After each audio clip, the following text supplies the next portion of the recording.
وأقول للأجيال للأسف الشديد كان يكون الإجماع. اعلموا أنا عبد ربي حمزة الأمين، عضو المكتب المحلي لحزب ثورة والإصلاح بالدار البيضاء، ومسؤول عن مالية الحزب إبان المقاومة المسلحة.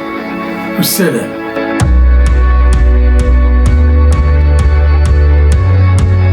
بسم الله الرحمن الرحيم. في نطاق ما قررت أن أقوم به لصالح الأجيال بعنوان حتى تعرف الأجيال. هذا العنوان كنت كنشره في المساء، والمساء احتجبت مع الأسف بسبب مرض كورونا. قررت أن أتصل بالناس مباشرة وأقول لهم ما هو مخفي عنهم، لأن كما يقول المثل التاريخ كيكتبوه المنتصرون، وأنا غادي نضيف التاريخ كيكتبوه المنتمون. واليوم سأتذكر وأذكر الموضوع الذي أبدأه من نهاية 43 بداية 44. قبل 43 كان الفضل الكبير للزعيمين الشيخ المكي الناصري وعبد الخالق الطريس رحمهم الله. كان لهم السبق في المطالبة باستقلال الشمال الذي كان تحت الاحتلال الإسباني. وأواخر 43 نضجت الفكرة وانتقلت إلى الجنوب، فتقرر أن يكون المطالبة بالاستقلال، لكن بدأ التفكير من طرف الوطنيين للحزب الوطني والحركة القومية، وكان في الإمكان أن يكون الطلب واحد والمذكرة واحدة.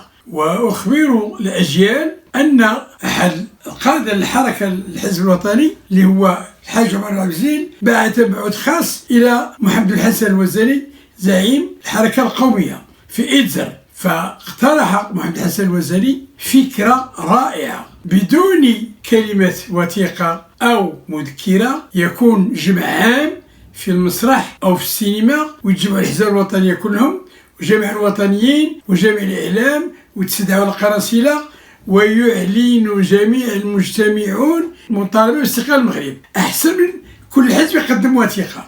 فما وافقوش على النظرية ما كاين، بس بقى الاتفاق والاتصال على أساس نديروا مذكرة واحدة. لكن للأسف الشديد يوم 10 يناير الأستاذ عبد الهادي بوطالب كأستاذ في المدرسة المولوية، والأستاذ مهدي البركة كأستاذ في المدرسة المولوية، ذهبا مع بعضهما إلى دار أحمد بلافريج الأمين العام للحزب الوطني لأجل توقيع من طرف القوميين عبد الهادي بوطالب والأستاذ الجناتي، ففوجئوا بأن المذكرة خارج الرباط. فرجع عبد الهادي بوطالب الأستاذ عبد الطالب رحمه الله إلى بيته، وفي الصباح قبل الزوال فوجئ الناس بمذكرة 11 يناير التي قدمها الحزب الوطني وحده. ما هذا الخلاف؟ ففوجئوا جميع الناس بهذا الطلب من طرف حزب واحد، وتقدم المقيم العام إلى جلالة محمد الخامس وقال له ليس هناك إجماع على مطالب الاستقلال. فاستدعى عبد الهادي بوطالب قال له ما هذا الذي حدث؟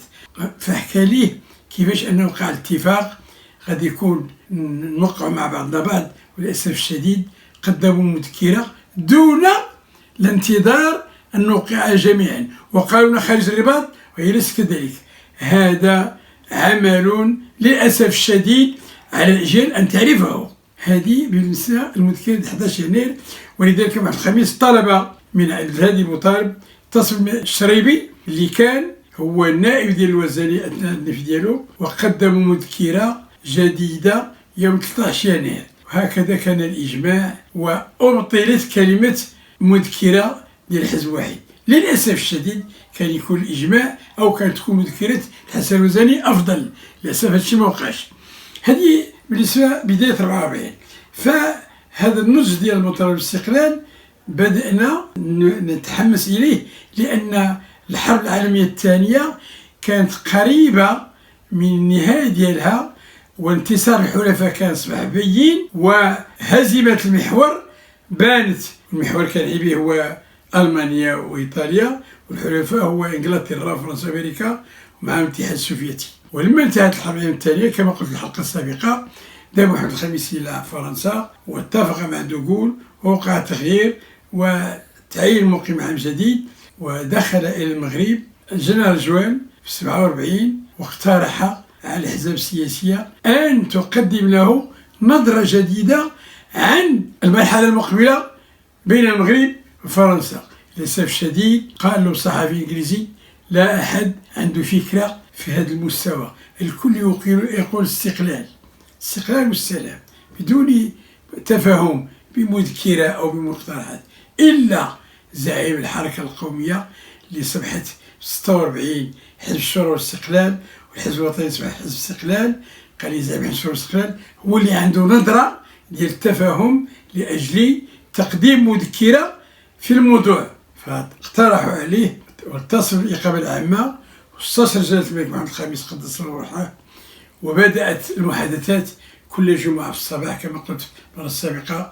بعد الزوال محمد الخامس كيطلع على ما حدث في الصباح ويأخذ نسخة، وهكذا كانت المحادثات ماشية. وماذا كان في هذه المذكرة التاريخية التي ضاعت للمغرب؟ مذكرة 23 شتنبر 47 قدمها حزب الشورى والاستقلال برئاسة محمد الحسن الوزاني. ماذا كان فيها؟ تأسيس مجلس وطني لتحضير الدستور. ثانيا تأسيس حكومة مغربية من طرف جلالة الملك للتفاوض مع فرنسا على مرحلة مقبلة مدتها 3 أو 4 سنين، يكون فيها المغرب يتكون التكوين الكافي للأطر اللي نحن كنا في حاجة إليها، لأن البلاد كانت محتاجة إلى هذه الأطر نظرا للمرحلة المقبلة. ولكن بصراحة عارض حزب الاستقلال للأسف الشديد، وعارضت جماعة من الفرنسيين المعمرين، وفي نفس الوقت أيد محمد بن عبد الكريم الخطابي في القاهرة المذكرة في 1947 ونشرتها الصحافة المصرية. هكذا ضاعت لنا فرصة في 47. وأقول للأجيال أن تعلم هذه المذكرة اللي كانت في 47 محادثات إكسليبان في غش 55 كانت بعد 8 سنين. رئيس وفد حزب الاستقلال قال: ما عندنا مانع الحصول على الاستقلال على مراحل. تصوروا معي، حزب الشورى والاستقلال طالب بمرحلة انتقالية في 51 تنتهي وناخذ الاستقلال التام، فعارضوا نظريته. وفي 55 بعد لفي محمد الخامس 53 قالوا: ما عندنا مانع ناخذ استقلال ونحصل على الاستقلال على مراحل. أيتها الأجيال، اعلموا هذا الذي حدث، يجب أن تعلموا هذا. وأنا قلت حتى تعرف الأجيال. والمشكل أنه عارضوا مذكرة 47 وفي شتنبر 47 وفي شهر دجنبر شاركوا في انتخابات سميت مجلس الشورى الحكومة من ترأسها الجنرال جوان المقيم العام. للأسف الشديد حزب الشورى عارض، لأنه هو في مذكرته يطالب بحكومة وطنية يترأسها مغربي، ويعين محمد الخامس ملك البلاد، تفاوض مع فرنسا على مرحلة جديدة لاستقلال البلاد كمرحلة داخلية وإلغاء عقد الحماية، ثم ننتقل إلى المرحلة المقبلة. لكن المعارضة عارضونا، لكنهم في نفس الوقت دخلوا مجلس الشورى الحكومة يترأسوا الجنرال جوان، وبقوا فيها حتى 51 عاد وقع الانفجار وانتهت. وإن شاء الله في 51 هذا هو التاريخ اللي دخلت فيه لحزب الشورى والاستقلال.